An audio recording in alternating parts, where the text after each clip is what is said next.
welcome to another episode of the Always Be Testing podcast. I'm your host, DeGrange. I'm really excited to talk to Brendan Regan today. Brendan, how you doing, man? Doing great, Ty. It's good to see you. And we've known each other a while. We've always said we should do something. So I'm glad we're doing a thing today. I'm excited. We're doing a thing today. I love it. Hailing from the PNW, That's right, upper left. upper left. I love it. Rock and roll. It's gonna be fun. So Brendan is awesome. He knows growth. He knows marketing. He's the senior director of lifecycle marketing at Smartsheet. Um, going to be some good stuff. A lot of good learnings, and so keep your dials where they are. So maybe just give us a little bit of background on what you are focused on at Smartsheet. Sure. I look after a team that is called the Lifecycle Marketing team. We sit within a broader demand generation function, and then that goes up to an even broader go-to-market organization. So we focus a lot on nurturing prospects and customers multi-channel to try to get them to various, growth outcomes along their customer journey. We are focused on PLG in certain segments and more PLS in other segments. So I'm really interested in how to be good at both, or how to think about that in a hybrid way. And Smartsheet is a great testing ground because of the scale of the customer base, but also that we sell very high-end enterprise and we sell very low-end, monthly on a credit card SaaS. And so it's great to be able to work all sizes and shapes. Yeah, that being able to do both well is very fascinating. It's a really good call out. When you think about, you kind of addressing, acquisition, retention, and monetization, how do you kind of tackle that? Well, the nice thing is that digital has a part in all of them, and that's my background, so I have a lot of fun there.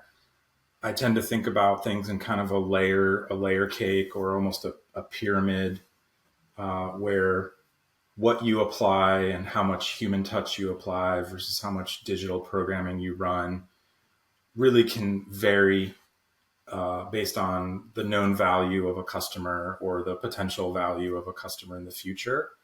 So I think about, I hate to use the phrase low end, but like less mature customer base that's spending less on your product can live, if it needs to, in an exclusively digital universe surrounded by automated programs and things happening inside the product. As they move up in their sophistication and their value, they might get assigned a customer success rep, or maybe it's a pooled CS. Maybe they have an AE on their account as they grow.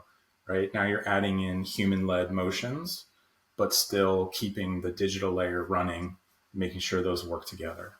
That's interesting. Yeah, I like how you're thinking about things um, in combinations and try to gather compounding and try to complement one another as opposed to in silos. I can tell that's kind of how your brain's working on these things, which is exciting.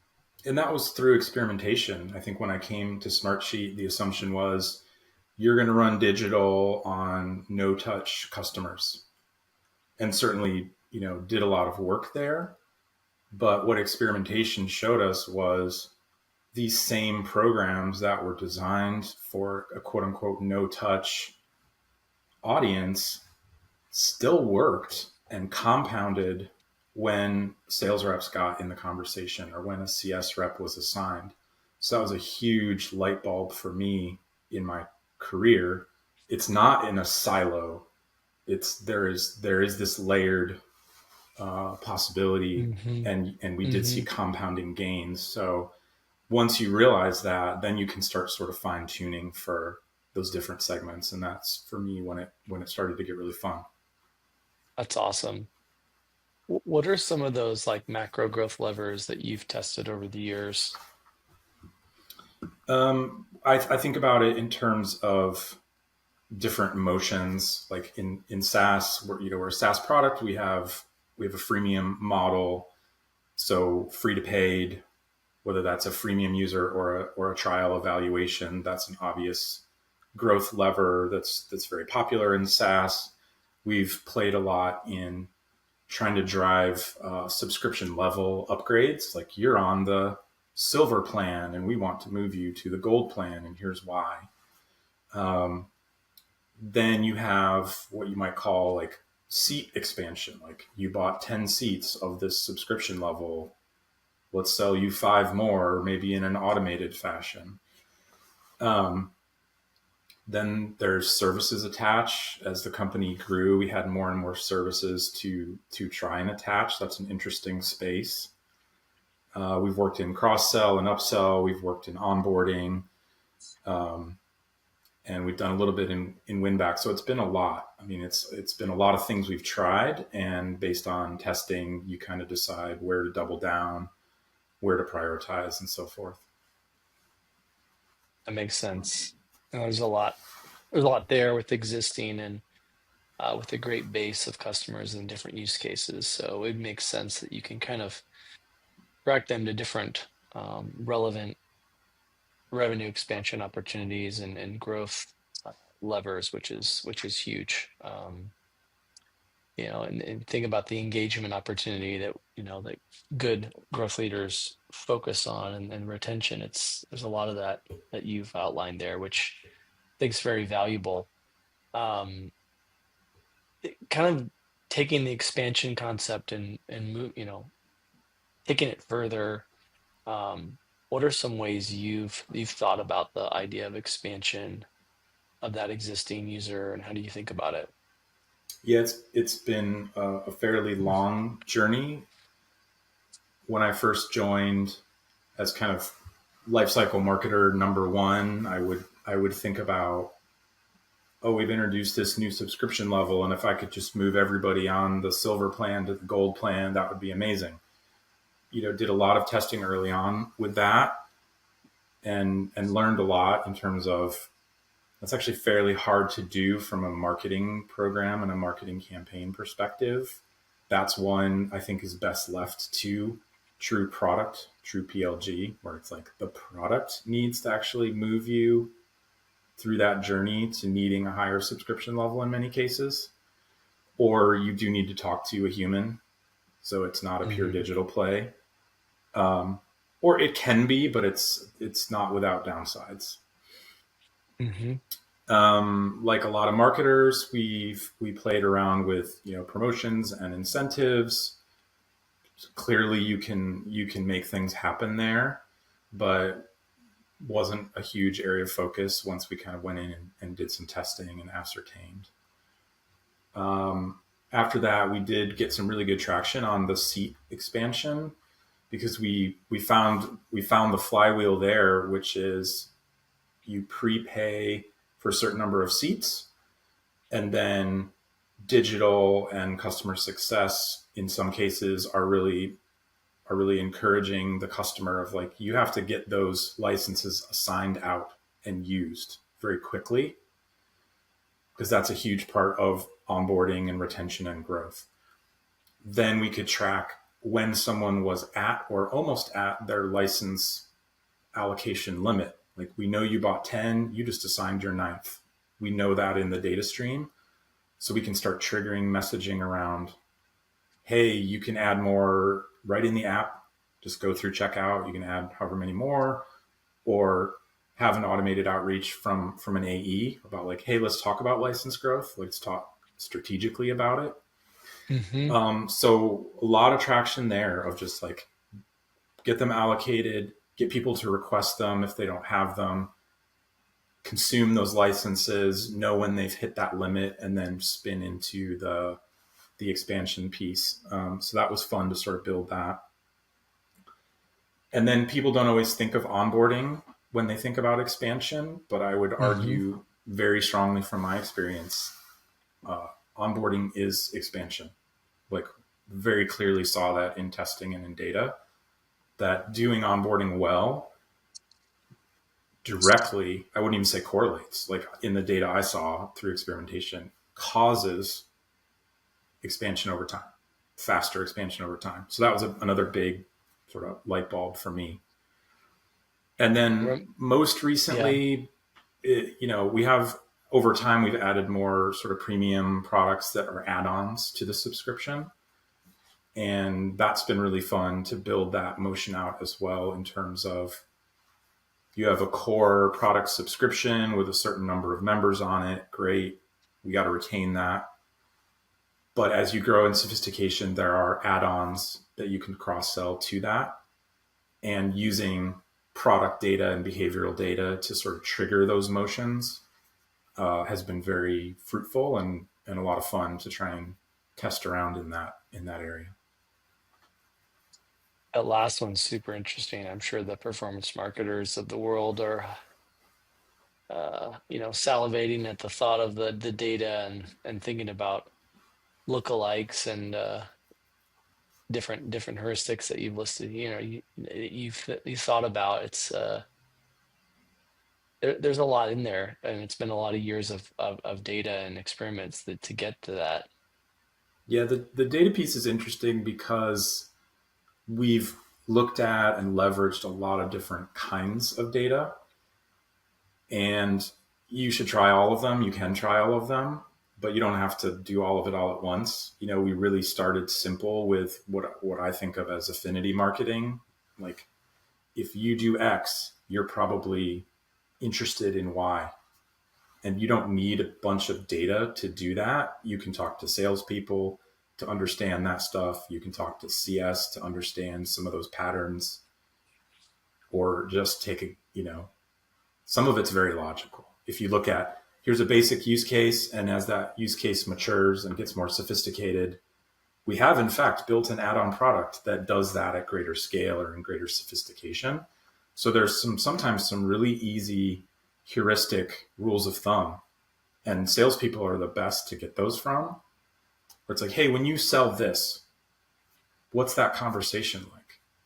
And salespeople are so great at simplifying. They're just like, oh, if the person has done this 5 times, I go in and sell, I go in and pitch this next thing. It's like, oh, that's pretty easy. That doesn't take much data. Um, Yeah. so that, you can start really simple, and then, yeah, you can get really sophisticated with product qualified account, signal, you know, behavioral data sets, machine learning, propensity models. Like, it's all in play, but I would Hmm. encourage folks to, start simple and get in there and play around rather than wait for some perfect data set to be created for you by someone who doesn't necessarily understand campaigns, right? Can you say a little bit more about propensity models for folks that are maybe not as familiar? Sure. In our sense, the propensity models that we have in play are machine learning based data models developed by an in-house business intelligence team or data science team, and they look at a huge set of factors, behavioral factors, and they'll go train on a year's worth of data of your customers. Then there's a weighting exercise of like, okay, there's 50 factors in this model. Here's stack ranked. What are the most influential that lead to closing a deal of this ancillary product? Um, so you can certainly plug those in to your warehouse, and then you pull lists off of them, or you can plug them into your tech stack, and they're very interesting. But again, a big learning as I've explored a lot of them is I sometimes feel like I can shortcut those, where it's like, I don't need 50 factors. Again, I went and talked to sales, and there's really 3 factors that get deals closed, that really push customers over that line. So start with those. And then over time, get more sophisticated, bring in the machine learning, propensity scores, and so forth. Makes me think of I want to say it's attributed to Jeff Bezos on the whole, qualitative, quantitative combination. And, when there's a bit of a draw or an inconclusive, then you're kind of following a little bit more of the qualitative or the voice of the customer. I'm curious about that in particular in the context of sales being such a great, lever and part of the game, and one that draws insights out as well in their conversations with your client, your customers. Can you talk a little bit more about how that plays out for you guys and your learnings? Yeah, I kind of think of it like if you're just getting started, if you're seeking that low hanging fruit, then the qualitative is probably a good place to start. Because, like I mentioned earlier, people in sales are so good at just boiling things down and saying, like, everything that's in the brochure kind of doesn't matter. Like, if you care about this and this keeps you up at night, then you're going to want to spend money to close that gap and you need this product or whatever. So it's great to start with Mm-hmm. that qualitative stuff. And Mm-hmm.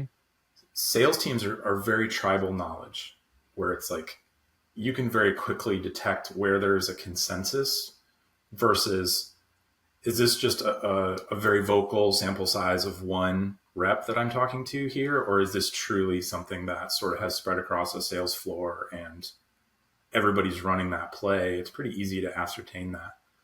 So I love running with that stuff first.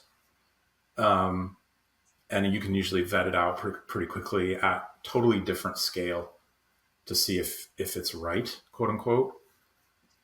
Then then you sort of will start to flatten. Your growth will start to plateau after a while of doing that. Perfect time to bring in the machine learning, the deeper models, more data to help you go find what maybe is not quite the lowest hanging fruit. And maybe these are opportunities or customers that aren't quite as mature, they aren't quite as ready to buy, quote unquote. Perfect time to hit them with some marketing, right? Build the awareness, build Yeah. the interest. Now, going back to what you talked about earlier, it's excuse me. Going back to what you talked about earlier, it's a lot of things that are kind of working in concert together, which logically makes a lot of sense, but isn't always done particularly well in practice. So it's great to hear that there's a rigor and a data and a process and a in your collaboration, in your not being in a silo. So that's very interesting to me, and I think that's just another, yeah, another feather in the cap of what you all have achieved and what you've learned through this process. And in fairness, I will not say that it never is messy, right? It's like it's not easy work, um, Mm-hmm. especially when you take a seed of an idea, or you take an idea from a pretty small sample set of stakeholders like salespeople.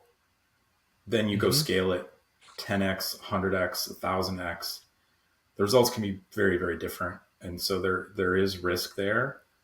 Um, so a lot of the work is really mitigating the risk of like hyper scaling something that has never been done before. And again, Yeah. data is your friend there, both qualitative and quant. Yeah. Well said. Well said. Where do you stand on the hot topic of incrementality? What's kind of worked for you there? Well, A/B testing is really good for incrementality. So we are heavy practitioners of that. I'm always looking at ways for better, cleaner, more global control groups. Like every campaign can have a control group. That's great, but trying to make a cleaner, more global control group is kind of a grail that I chase. The other thing we had talked about was, for whatever business reasons, from time to time, we run a lot of these always on automated marketing programs, and occasionally you have to make them go dark. Maybe it's a big product change, or maybe it's a big branding change. Like there's always these operational times of like, oh yeah, we got to like pull that down, change something, and then light it back up. And historically, there's always been this pressure of like minimal downtime. Like, no, let's put it dark for 4 hours and then light it back up. In recent years, I've really been embracing the like, no, let's leave it off for a week, a nice clean week, hopefully, and watch the data. Like you want to see a U shape on your spark lines, and that is a pretty easy way to visualize incrementality in a maybe not as clean as a scientific experiment, but visually it's very compelling to just like, see, here's where we turned it off. The line went down. Here's where we turned it back on. The line's back up. Incrementality. Yeah, I think there's some simplicity in that, and it's a topic that doesn't always get simplicity. It reminds me of the adage, like if you're not necessarily understanding something particularly well, you might kind of talk around it and not maybe think or speak about it simply. So I kind of commend you for applying some level of simplicity to a complex topic. Yeah, well, that probably came from many years of overcomplicating it and it not landing. So you do learn over time. Like, yeah, we are, performance marketers are a smart bunch, very technical, very data savvy. And there is that trap to fall into of sort of overcomplicating or being overly scientific in how you're explaining something like Yeah, incrementality. So, yeah, yeah, the winners are the people who can keep it simple. I love it. I love it. What are some of the challenges you faced in experimentation? How did you overcome those? Yeah, one I kind of alluded to, which is we have these really scaled, always on programs. Think about like an onboarding program for new paid customers, new seats. Even convincing a company to have a holdout group can be, a contentious conversation. Like, why would you purposely ghost some of our customers? It's like, yeah, it's not what you want to do. But incrementality, knowing and understanding incrementality is that important that sometimes it's the right move. Um, being in sync with the product is really important when you're running marketing experiments, especially if the marketing experiment needs to sort of have a longer duration, which for us it often has to, where like a 30-day trial is part of an experiment and then they have to mature out maybe up to like 75 days to really understand the full sales cycle. Did product change something somewhere in the middle of that experiment? Quite likely. Was it something big enough that it could have like messed up the data? Sometimes. So I think that one's always a challenge. Um, Another one that kind of I've run into on kind of the product organization side is sort of almost a philosophical difference about A/B testing versus you know, using a feature flag and throttling traffic into a new feature is not an A/B test. But sometimes those two get kind of conflated, and you kind of have to talk around why you would do one over the other in certain circumstances. Um, and I think a common one for all kinds of marketers that do tests is picking the right KPIs, not having too many KPIs, making sure the stakeholders are aligned to those KPIs. Because, you know, in my career, the worst case scenario for an experiment is one where your senior executives will not abide by the results.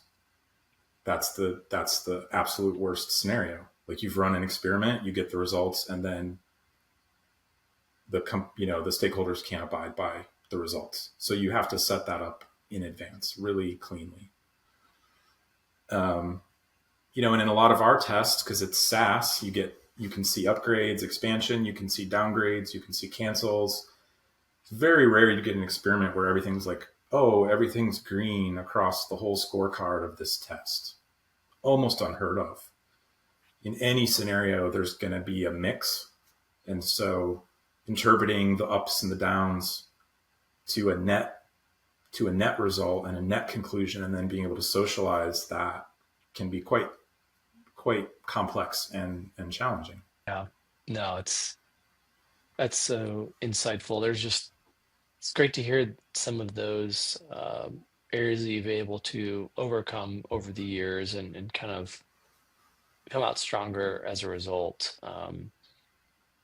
PLG growth obviously gets thrown around a lot. It's obviously a big part of what you see in day out. What are some, how do you kind of think about defining terms there and just making sense of that terminology for the audience a little bit? I think the longer I'm around the industry and learning about PLG, the more I realize it's defined really differently at different companies, and I think that's okay. Some of the better definitions that I've heard and adhere to are around that idea that someone could go through an entire customer life cycle or journey all the way from purchase to onboarding to growth without human intervention. You really want your product, but also your other channels that coexist with the product. You want to be able to manage that whole customer life cycle in a way that no human ever touches it. And a lot of that is around, we think about like, oh yeah, your sign up experience should be smooth and your purchase experience should be smooth, like table stakes, yes. I think a lot more of it these days is around, can you grow in your sophistication once you've purchased? Can you discover new forms of value inside that product, or can you make your use of that product more sophisticated again without a human assigned to your account? So it's all about data and usage data, and what are you prompting the user to try next, and when and why, and how are you guiding them on this journey of discovering new things, learning how they work, applying them to your own use, so that your use cases are getting more sophisticated and complex over time, and you're realizing more value by using that product, because then you're getting stickier and stickier. You kind of alluded to earlier, but is there a, do you think there's more kind of magic in kind of combining the best of PLG and PLS, or being more focused on the other? It's sort of a philosophical question maybe sounding, but I'm curious to know where you land there if you had your perhaps druthers in terms of where you'd want to spend it. It seems like you get to play in both, which is very interesting. Yeah, I think it depends. If I was building a company from the ground up, it would, in hindsight, it's always great to think like, oh, build a company from the ground up that's really ready to be either. Someone said in a meeting earlier today, actually, like, you really can't do PLS if you don't have, your PLG isn't really functional. I'm still mulling that. I'm not sure if I 100% agree Hmm. with it, but I think it's an interesting thought. Um, and a lot of companies I hear about or talk to started down one path or the other, and are either, started PLG and then are trying to like, how do we add PLS? Or they started PLS, how do we add PLG? And I think it's doable. It can be pretty hard, I think, to go PLS to PLG, because there's so much sales compensation stuff and financials that have to be sort of figured out in that world. I think it's easier to start PLG and then add PLS. But as a company gets large enough or complex enough in terms of the product suite, um, yeah, having both is great. They product companies talk about, first we have a product and then we sell a platform. Think about like HubSpot or something like that. You come to a company for a product. As you grow and mature, you're really leveraging sort of a suite or a platform of capabilities. And that's, once you're selling a platform, then that's the perfect time to be able to do both. That, that's super interesting. I think it's definitely one to mull over. There's a lot in there. Um, and I think yeah, hit the nail on the head. It can be pretty, um, yeah, there's pros and cons of both. Kind of fascinating to think about. PLG being required perhaps before you go PLS. That's never heard it phrased that way, but it's interesting. I think at least from a data perspective, it makes sense, right? Because if you build PLG, you're gonna have a certain tech stack, you're gonna have a certain data schema set up, you're gonna have a certain data hygiene around product usage and flows and funnels to make PLG truly work. Those are like requisites. All of that data is still super useful data, and having that schema and having that rigor around product data, you're going to need that to be successful in PLS. So I don't know if you need to start with that foundation, but I think it does help. Yeah, that's very cool. Very interesting. Um, More nerdy data, incrementality related topics. Um, what is your thought on MMM? Is there thoughts to test utilizing that? Is that even something that um, you think would be usable based on kind of the business model and what you guys have learned so far? Yeah, I mean, full disclosure, it's not an area that I'm super deep in. It's not an area I'm responsible for, but we are using MMM. Most of it is focused on the acquisition side, and I think we're finding some value in it as that tool to look at data and think about where do we apply dollars or where do we move dollars to acquire to land that customer. I don't think we're there, or I haven't really seen huge MMM impact on kind of the expansion growth side of things. Um, but all this stuff is going to just mature at a really, really rapid pace in the coming years. So whether it's called MMM a few years from now or not, there's going to be something Yeah, that's going to be super powerful that using it will be table stakes. So we all have to just buckle up, yeah, hang on,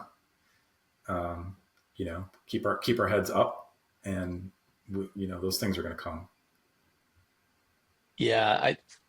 My eyes kind of light up thinking about where like MMM and other, technologies, methodologies of essentially understanding the value of your marketing investments is going to be going and how far it's gone just in the last couple of years. And so um, it's one that we're spending a lot of time on. It's one we're talking to a ton of consultants, experts, providers, clients, and very interested in. And obviously, the pod testing, uh, the topics we've talked about over the years, it certainly would make sense that we'd be interested there. But the idea of where it will be 5 years from now is kind of wild to think about. Yeah, and I I'm hope I hope we're not a few years fast forward and it's still this or conversation. Like, are you into MMM or attribution modeling or incrementality? I really hope and expect, we're going to be in an and world. And I look forward to that Yeah, because I think yeah, there's debate, and it's like, do we really need to debate the merits of these as if they're mutually exclusive and you have to pick one? yeah. I like that a lot. And one of the thoughts in conversing with one of the MMM providers was like saying MMM kind of is like this prelude to like more detailed test, like specific types of testing. And I think that they work together as opposed to an or piece, which I believe you're on the right track of. I think that's a better way to think about them, and particularly long term. You've kind of alluded to some of the experiments and learnings that are obviously the spirit of the pod, but what are your favorite, learnings from the Smartsheet marketing tests? Well, the one that I alluded to earlier, kind of this headline I've used a lot, which is, onboarding is expansion. That was one of the biggest tests in my tenure, and it was really a very long test with a long kind of watching cohorts mature, and finding through that the correlation to expansion when you do good onboarding is stronger than the correlation to retention, which makes sense. Onboarding is at the beginning of a customer life cycle. For us, it's a bit of an arbitrary, like 30 to 40 day time span. Take that out to an annual subscription renewal. Yeah, of course, the correlation gets pretty weak and it gets really noisy because so many other things are happening post onboarding. But what we did see was post onboarding, in this case, license expansion, like the lines diverged and never crossed, where it's like those who had one experience that was suboptimal, they did grow, like there was net growth there. Those who had the winning test onboarding experience, there was net growth there that was more and faster and sustained over, a 1 year time frame. Yeah, And that's then that's really powerful. another big one for me was kind of, again, alluded to earlier, but starting to test on these cross sells of like, well, the sales team said it's really simple. It's just if you do this 5 times, you're a really good prospect for this upsell. And let's try it. So really seeing that play out of like, yeah, wow, we don't need to build a data science propensity model yet. We can get serious traction here on the heuristic, because that doesn't always work in testing. Like that can really backfire on you in experimentation, but sometimes it gives you, a great start out of the gate. And that's what it did for us. And that was really fun. That's awesome. That's awesome. Um, what do you think B2B SaaS companies get wrong about growth? Well, I don't know if it's specific to B2B SaaS, but staying in your silo, not keeping informed of everything that's happening and changing throughout the company can certainly cause issues. I think especially on the product side. Um, and again, I don't think it's unique to B2B SaaS, but I do see throughout my career the sort of drawbacks of copycat marketing. It's like, oh, Yeah, our indirect competitors going with this go-to market, or yeah, they installed a sales bot on this page and whatever it is. Like, okay, test it, but don't just assume. um, yeah, don't assume that their ICP is your ICP. Don't assume that the demographics are the same. There's a million reasons why that won't necessarily work. um, yeah, and then the other big one that I had jotted down was uh, not taking the investments in the tech stack seriously enough. I think that one is specifically very important in B2B SaaS. I was a yeah. person for a lot of years. I was like, I'm not a martech person. I don't need to be super involved in thinking about that stuff. I'm just running campaigns. But the deeper I got, the longer I stayed, I realized, oh no, I need to care very, very deeply about what's in the tech stack and how the integrations are, what state they're in. Uh, there's just Yeah, so much important stuff happening there. If you want to really surround the customer in all these channels in real time with really relevant communications, it's super yeah. important. I love that. That's huge. This is awesome. The learnings here have been massive, Brendan, and just always a pleasure. And I think there's going to be some great conversation and thought coming out of this. Just kind of taking it on down the home stretch with some of the more personal get to know you stuff. What do folks not know about you?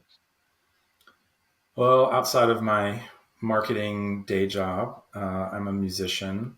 So write songs, play guitar, sing. I've made a couple albums over the years, and it's a not my day job, absolutely, but a pretty big passion of mine.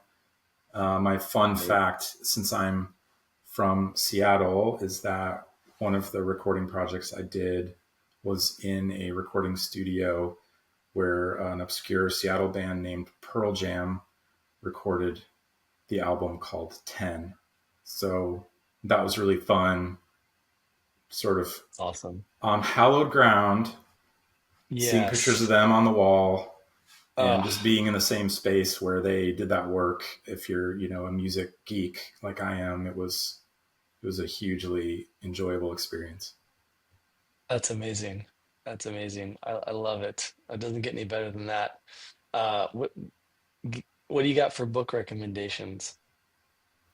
Well, for people out there that have children, one we just finished reading with the family is called The Eyes and the Impossible by Dave Eggers. We read it aloud to our 4 and 9 year old. They loved it, and as soon as we were done reading it as a family, I just furtively took the book by myself and reread it, and I just really, Wow. you know, you don't have to be. It's not children's literature. It was just really, really good writing that children can enjoy. So that was fun. Amazing. Amazing. We've got a 4-year-old and so that's couldn't be more timely. I appreciate the suggestion. I'm definitely going to check that one out. Sounds amazing. Love that. You got any TV guilty pleasures? Yeah, for I'm not guilty for reality. I would say More for just pleasures just pleasure generally. for reality TV. I think you cannot beat RuPaul's Drag Race. Been following that for several many seasons, and am always Nice. vastly entertained. I mean, these are some of the most talented performers you'll ever see. Might not be your thing, but it's very, very entertaining to me. That's awesome. I love that. Very cool. It sounds like we might have some overlapping interest in the 80s genre of movie. Oh, yeah. Again, I'm not guilty. Um, always love a sort of a corny '80s movie. Um, I don't know how many Me times I've too. seen Footloose, but like every time it's on some channel, I'm just Oh, sit down. I'm like, oh, I'm probably gonna watch it again. Um, so good. and all these like Cold War, great '80s movies. Red Dawn, Iron Eagle. They're all fairly terrible, but for some reason, I find them entertaining. I love it. Yeah, kind of just the right mix of cheesy and positive and funny, and there's some, yeah, a little nostalgia. I'm a big fan myself. Yeah, it has all the fixins for us. There you go. Brendan, this has been awesome, man. It's always good to chat with you. Can't wait to get this out to people. You're gonna get a kick out of it, and just there's just a lot of good stuff in here that you've achieved and you're able to share. And grateful that you got to talk through it all today. For folks that Yeah, want to just learn more I, about you, where can they find you? yeah, professionally, I'm on LinkedIn like everybody else. Musically, I'm on Bandcamp and the streaming platforms of your choice, and I think I'll keep doing both. So you can follow me on both avenues. But it's been really fun to all the things I've talked about today. I feel like have been years and years of battling and testing and getting scarred from time to time. So I really appreciate being able to say all these things as if they came easy, but they didn't, but I'm just hopefully I can help people kind of shortcut and fast track some of these things because otherwise you're Yeah. you know um, forging a path is great, but not everybody needs to go hacking through the jungle every time, right? Yeah. Well said, my friend. And yeah, the Bandcamp link we'll have to surely include because I definitely want to check out some of your music. The fact that you have created some cool stuff as well on the personal side and in music, it's funny thing. It's come up a lot on this pod and uh, a lot of appreciators, a lot of creators, on occasion, and you're got some cool stuff to share. So you'll have to listen to it and give it a listen. Yeah, I'm never surprised when there's some crossover between marketers and musicians. They're both kind of art and science, so it makes perfect sense to me. There you go. Well, great way to end it. Brennan, you're the Sweet. man. So fun to talk to you, and have a great rest of your day and week. All right, we'll do it in person next time. Like, yeah, See you sounds around. good. Cheers.